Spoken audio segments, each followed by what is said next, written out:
Meus irmãos, graça e paz a todos, estamos aqui para mais uma exposição bíblica dessa maravilhosa série que nós iniciamos da carta de Paulo aos Romanos. E dessa feita, nós iremos concluir o capítulo 6, onde iremos fazer a exposição dos versículos 15 a 23.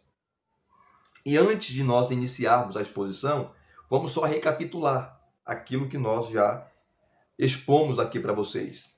No capítulo 1, a partir do versículo 18 e vai até o capítulo 3, versículo 20, Paulo demonstra que judeus e gentios são culpados, são pecadores. Não tem ninguém bonzinho, não tem ninguém santinho, todos são pecadores e necessitam de salvação, de justificação. A partir do versículo 21 do capítulo 3 até o 31, Paulo demonstra, tá, a doutrina da justificação, a forma como Deus justifica os pecadores mediante o Evangelho, a palavra de Deus. Paulo, a partir do capítulo 4, ele vai exemplificar na prática, tá, a justificação pela fé. E ele vai usar, e vai falar da figura de Abraão, né, o nosso pai Abraão, o pai da fé, o pai Abraão, mostrando na prática que Abraão não foi justificado por obras, e sim mediante a fé. No capítulo 5, Paulo vai falar o que redunda a justificação, ou as bênçãos da justificação, versículos de 1 a 11, as bênçãos da justificação, né? As bênçãos que os justificados têm. Tá? A partir do versículo 12 até o versículo 20, Paulo vai falar, criar aquele paralelo entre Adão e Cristo, que a humanidade está dividida em duas classes, em duas divisões. Ou você está em Cristo, ou você está em Adão. Adão é o representante, é o cabeça federal da humanidade caída, porque Adão representava todos nós. Ele era o representante legal da humanidade. Inclusive a palavra hebraica Adam significa humanidade. Então, quando Adão caiu, quando Adão pecou, quando Adão escorregou, o pecado dele foi a casca de banana onde toda a humanidade, todos nós, escorregamos. Então, o pecado de Adão foi imputado a nós, foi colocado na nossa conta, porque ele era o nosso representante. Então, aqueles que estão em Adão estão caídos. Aqueles que estão em Adão estão perdidos, porque Adão caiu. É o representante legal, federal, da humanidade caída. Cristo é o cabeça da humanidade redimida. Logo, os justificados estão em Cristo e os perdidos, os não justificados, estão em Adão. Esse é o paralelo. No capítulo 6, né, versículos de 1 a 14, que nós fizemos a exposição, Paulo vai falar que nós estamos mortos para o pecado. Tá? Nós estamos mortos para o pecado. E ele vai exemplificar isso, né, usando o batismo em águas, mostrando que o batismo é um símbolo da nossa união, da nossa morte, né, nosso sepultamento e da nossa ressurreição. Assim como Cristo também, quando Cristo morreu, nós morremos com ele. Quando Cristo ressuscitou, nós ressuscitamos com ele para vivermos em novidade de vida. Paulo vai falar que ensinar aqui a doutrina da justificação, né? Não só a justificação, mas a santificação na prática, como deve viver o justificado, como deve andar o justificado. Tá? O pecado não pode dominar, o pecado não pode reinar. E Paulo fala aqui de dois reinados, o reinado do pecado e o reinado de Cristo. Tá? Se você deixar o pecado reinar, o pecado vai dominar sobre você, será o seu senhor. Se Cristo reinar, governar sobre você, Cristo será o seu senhor e não o pecado. Então, você tem que saber que você foi morto, está morto para o pecado, versículos de 1 a 10. Você tem que considerar que você morreu para o pecado de fato. E morrer para o pecado aqui é não deixar o pecado governar, não deixar o pecado reinar, não deixar o pecado tomar as rédeas da sua vida, tá? Porque Deus te deu força poder para lutar contra o pecado. Então você tem que considerar, versículo 11. E os versículos 12 a 14, você tem que tomar posse, vamos dizer assim, dessa verdade. Saber que de fato você morreu para o pecado. Tá? E os versículo 15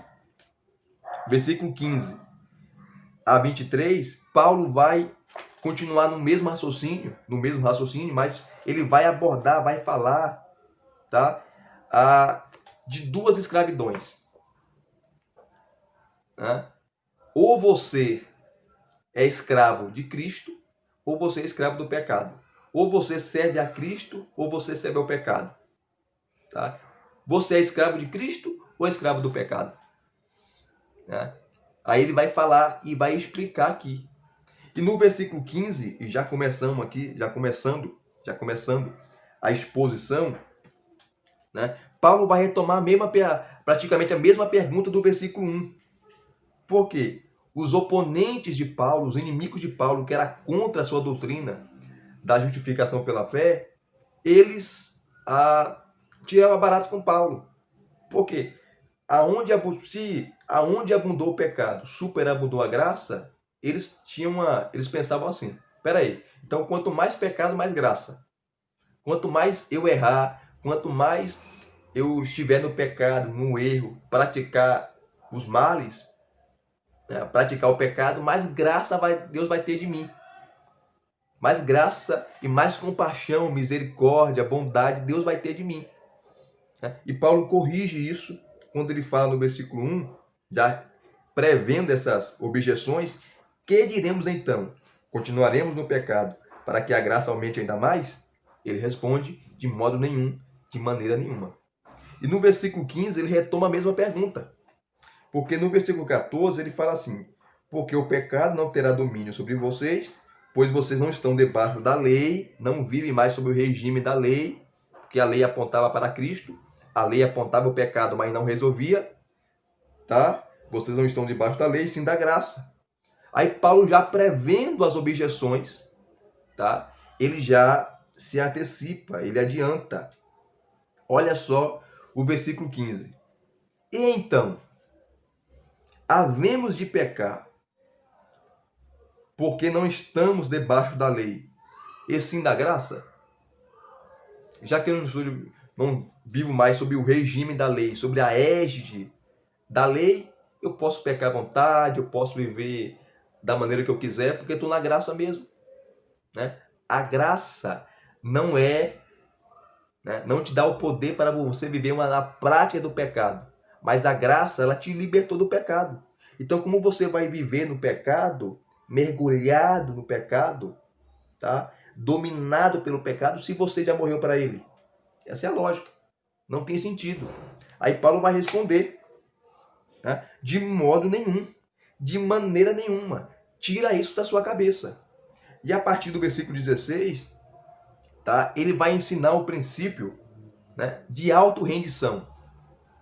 Né? Porque os escravos, a sua maioria, eles eram forçados a servir ao Senhor, ao seu Senhor. O escravo não tinha direitos nenhum.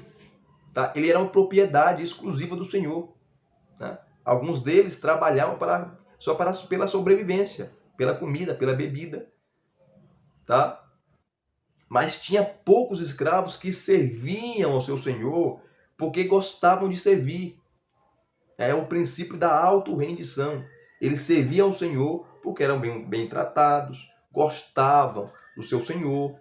Né? Alguns deles recebiam até a carta de alforria e não queria continuar ali com o seu Senhor, trabalhando. Né? Tinha até escravos, não eram muitos, mas eram poucos, que tinham negócios, eram ricos. Né? Sabiam ler, sabiam escrever, eram cultos, eram poucos, mas tinham. Né? Tinham até aqueles chamados paidagogos, que eram aqueles escravos de elite, que ensinavam os filhos de seus senhores a escrever, a ler, né? Levavam na escola, trazia da escola. Daí veio a palavra pedagogia, né? Paidagogos, daí veio a palavra pedagogia. Então, o versículo 16, né? Nós iremos dividir em duas partes, versículo 16. onde Paulo começa ensinando o princípio da auto-rendição, tá? Ou você serve ao pecado, ou você serve ao Cristo, ou serve a Cristo. Ou você se rendeu ao pecado, ou você se rendeu a Cristo. Ou se rende ao pecado, ou se rende a Cristo. É dois senhores, ou Cristo ou o pecado, né? Ou pecado. E são dois reis aqui, ou dois reinados, né? O reinado do pecado e o reinado de Cristo.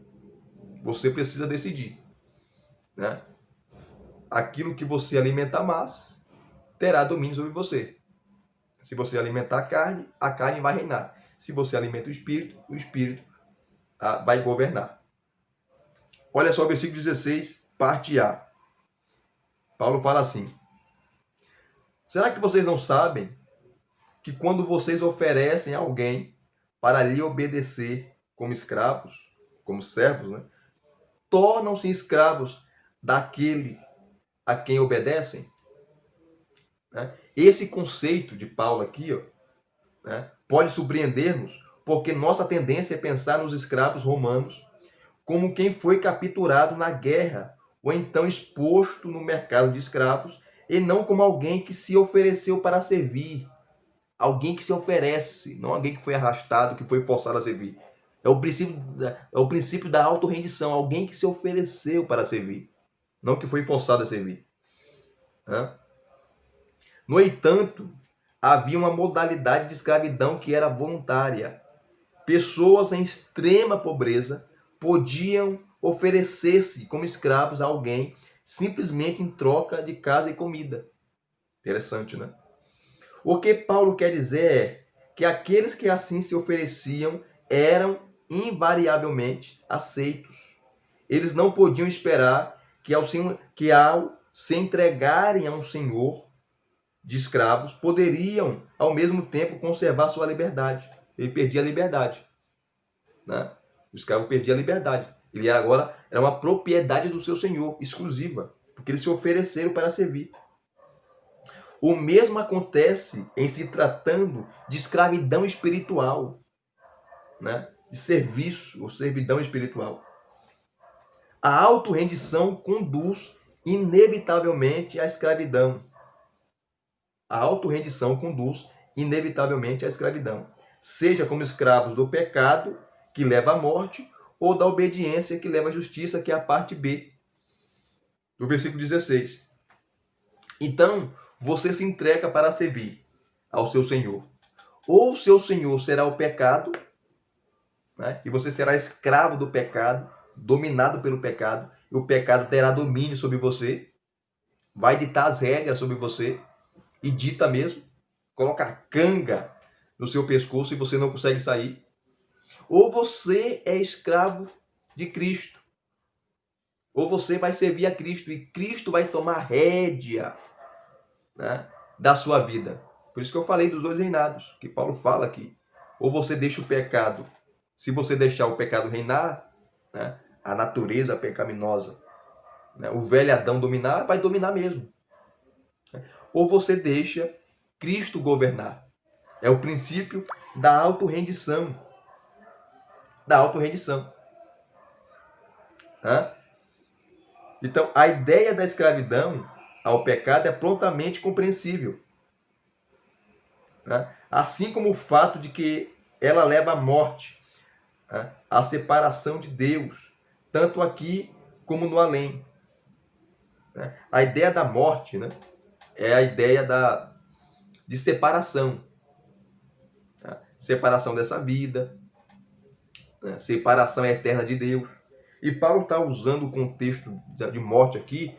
Você tem que se considerar morto para o pecado, tá? E servir a Cristo como seu Senhor, né? Você não pode entender morte aqui nos sentidos absolutos.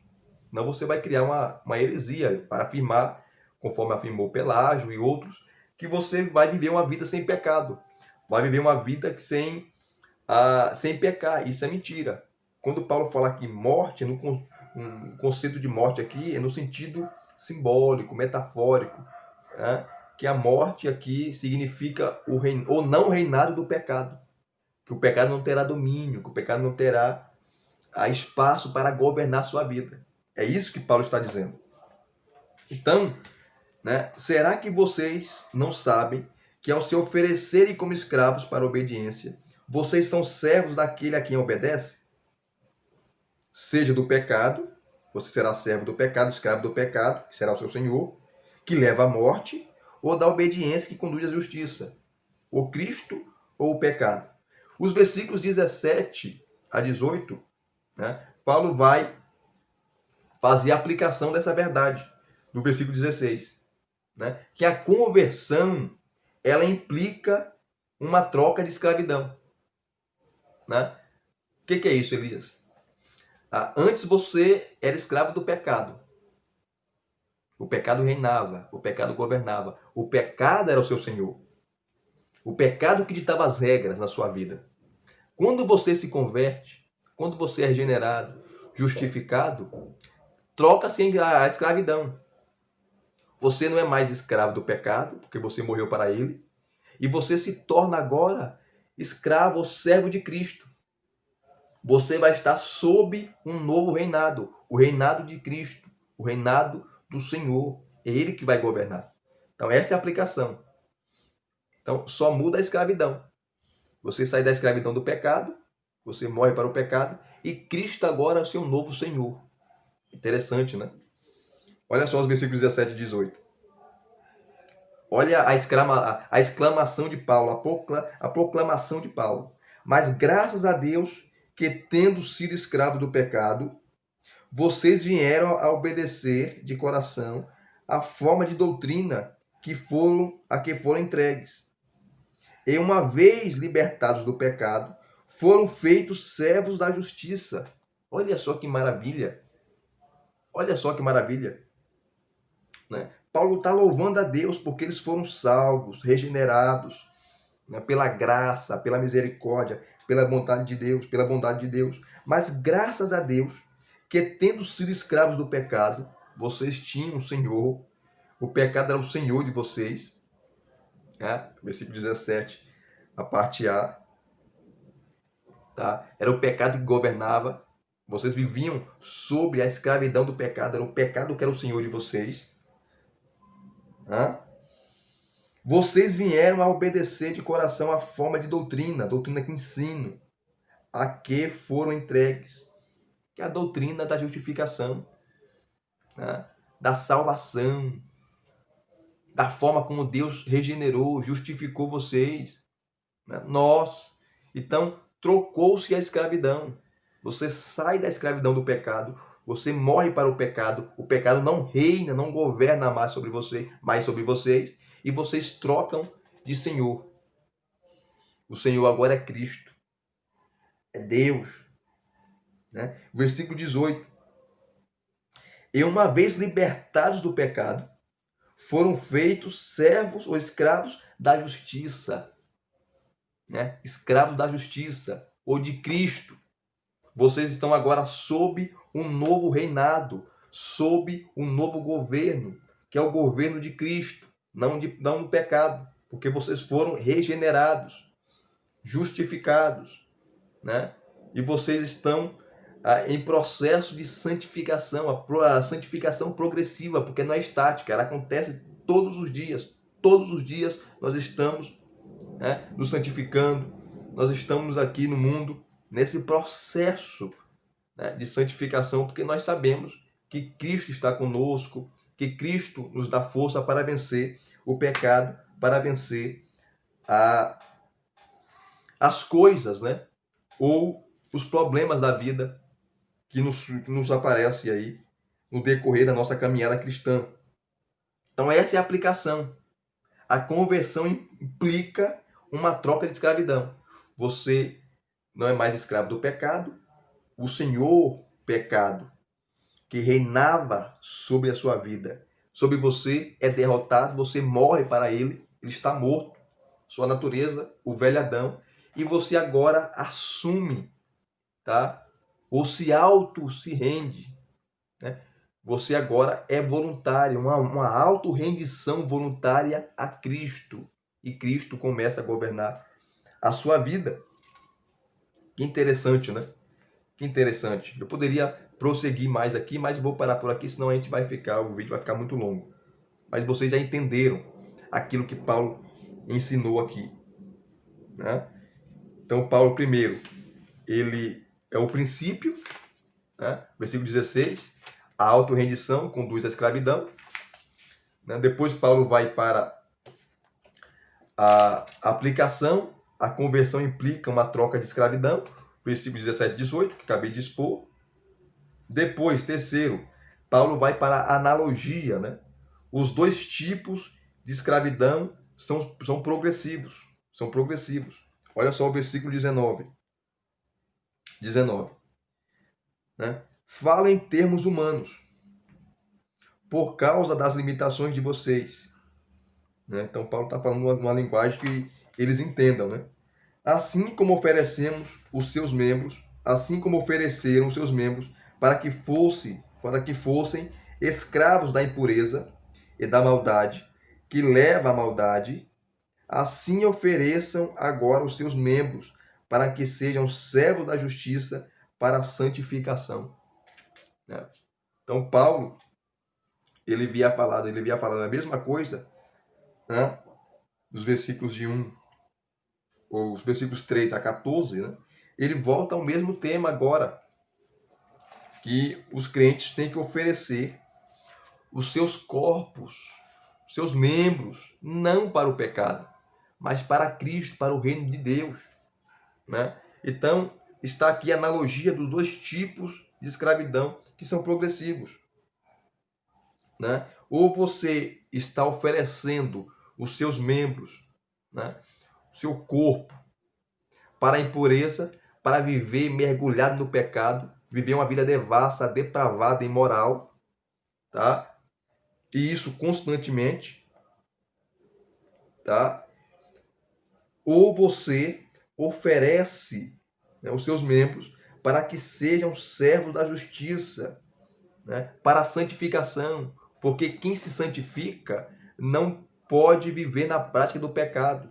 Quem se santifica não pode viver mergulhado na prostituição, na mentira, maledicência, impureza, que Paulo vai falar lá em Gálatas 5, as obras da carne, né? Aquele famoso paralelo, né? As obras da carne e o fruto do Espírito. Se você pratica as obras da carne, você não é regenerado, você não é salvo, né? Você não morreu para o pecado. O pecado está dominando sobre você, está sendo o Senhor. Você se auto-rendeu ao pecado e ele domina. Mas se você vive para Cristo, você vive no processo de santificação, você vive no processo, tá, de afastamento do pecado. Mesmo você pecando às vezes, você errando às vezes, mas você não vive na prática do pecado, porque o pecado não tem domínio sobre você. Então, é isso que Paulo está dizendo no versículo 19. Né? Fala em termos humanos, por causa das limitações de vocês. Paulo está falando uma linguagem que eles entendam. Assim como ofereceram seus membros para que fossem escravos da impureza, aqui quando eles não eram crentes, não eram justificados ainda, da impureza e da maldade, que leva à maldade, assim agora ofereçam seus membros para que sejam servos da justiça para a santificação. Né? Se ofereçam a Deus. É isso que Paulo está dizendo. Né? É isso que Paulo está falando. Apesar de refletir bem a exclusividade de nossa lealdade ao Senhor Jesus Cristo, não expressa, contudo, nem a leveza do seu jugo, nem a suavidade da mão que a coloca sobre nós. E muito menos a natureza libertadora de estar a serviço de Deus, a seu serviço. Mas então, por que o apóstolo usa essa imagem?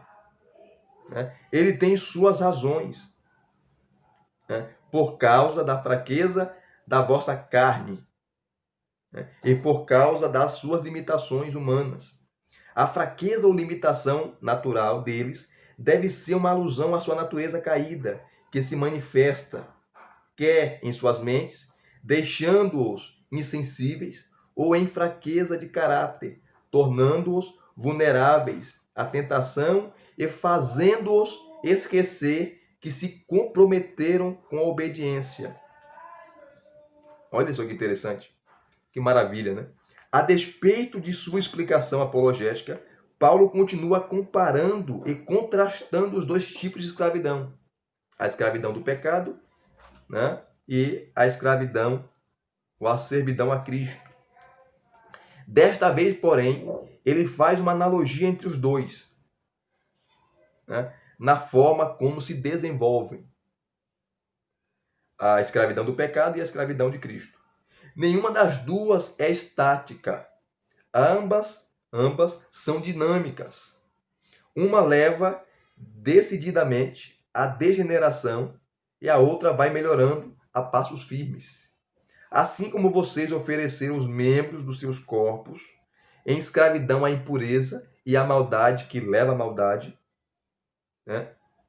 Literalmente, sem lei para a falta de lei, ou para viver de uma maneira desregrada, né? Ofereçam-nos, isto é, façam aquilo que já fizeram, mas que seria prudente fazer de novo, agora em escravidão à justiça que leva à santidade.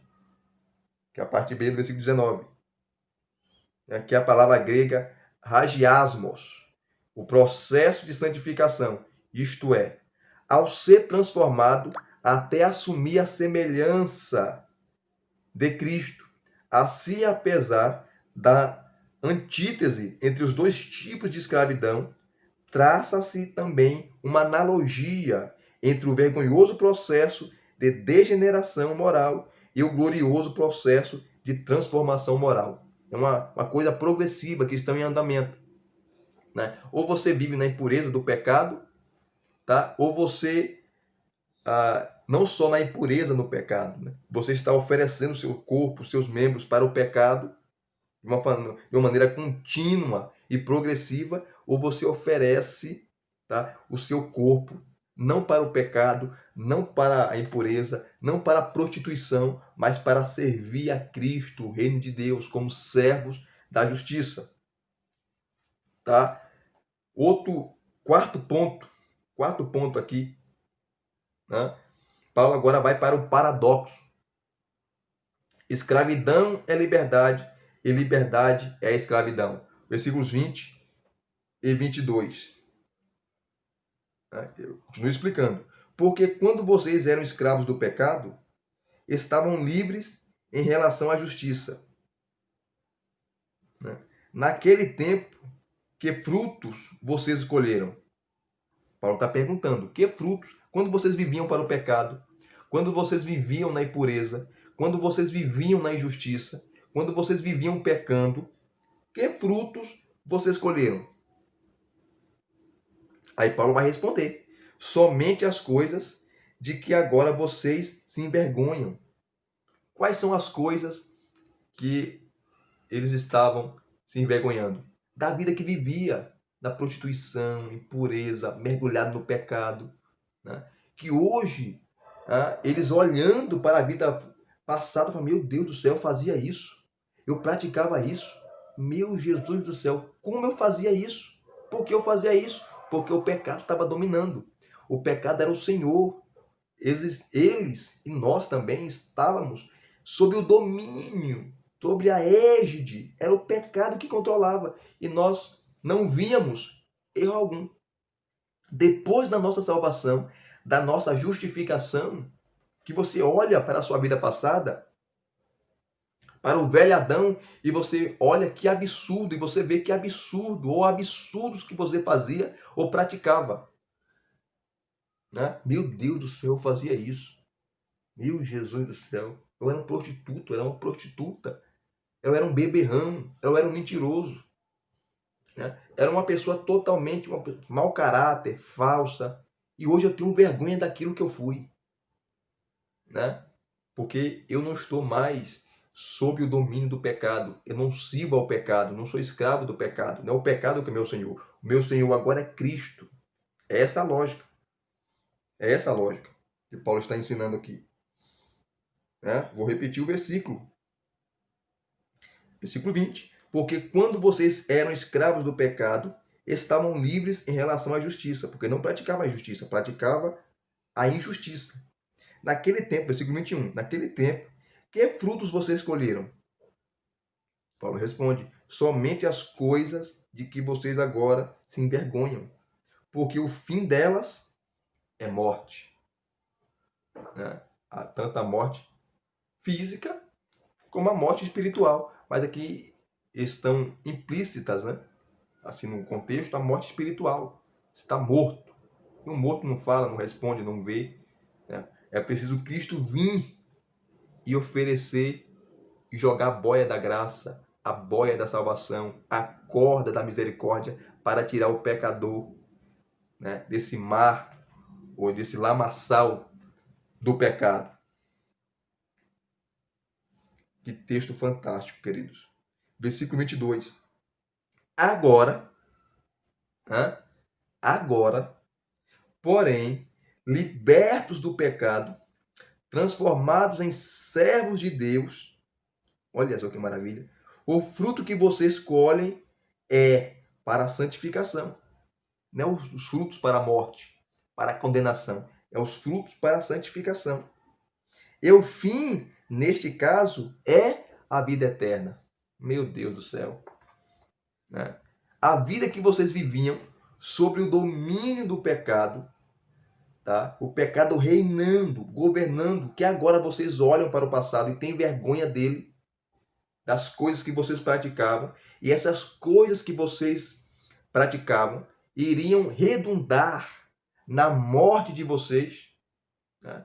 Morte espiritual de vocês, estavam mortos, iriam levar vocês para o inferno, em outras palavras, para a condenação eterna. Agora, né, essa situação mudou completamente. Por quê? Porque vocês foram libertos do pecado, transformados em servos ou escravos de Cristo. Né? O fruto que vocês agora colhem não é para o pecado, não é para pecado, não é para o pecado, para a impureza, para a injustiça. Tá? Os frutos que vocês colhem agora é para a santificação. E o fim, neste caso, tá? Não é a condenação, não é a perdição, é a vida eterna. É a vida eterna. Né? Então vale a pena servir a Cristo e vale a pena ter Cristo como seu Senhor, como seu Salvador. Né? Viver como escravo de Cristo é muito melhor do que escravo do pecado, que vai trazer ruína, condenação, que vai trazer decepção, morte física, morte espiritual, morte eterna, separação eterna de Deus. Então, lembra do capítulo 5, versículos 12 a 20? Né? Que está, ou quem tem o pecado como um rei, né? Ou quem tem, ou que servem, ou aqueles que servem ao pecado, que vive sobre ou sob a égide do pecado, que tem o pecado como seu senhor e é escravo dele, está em Adão. Está em Adão, né? Que é o cabeça, né, federal da humanidade caída. Mas aqueles que foram justificados e têm Cristo como seu Senhor, como seu Salvador, que tem Cristo como aquele a quem você agora presta obediência, porque você se auto-rendeu, se rendeu, você se rendeu, uma auto-rendição, tá, voluntária a Ele, você tem vida eterna, você tem justificação, você tem nome escrito no livro da vida, você tem todas as prerrogativas das bênçãos de Deus disponíveis para você.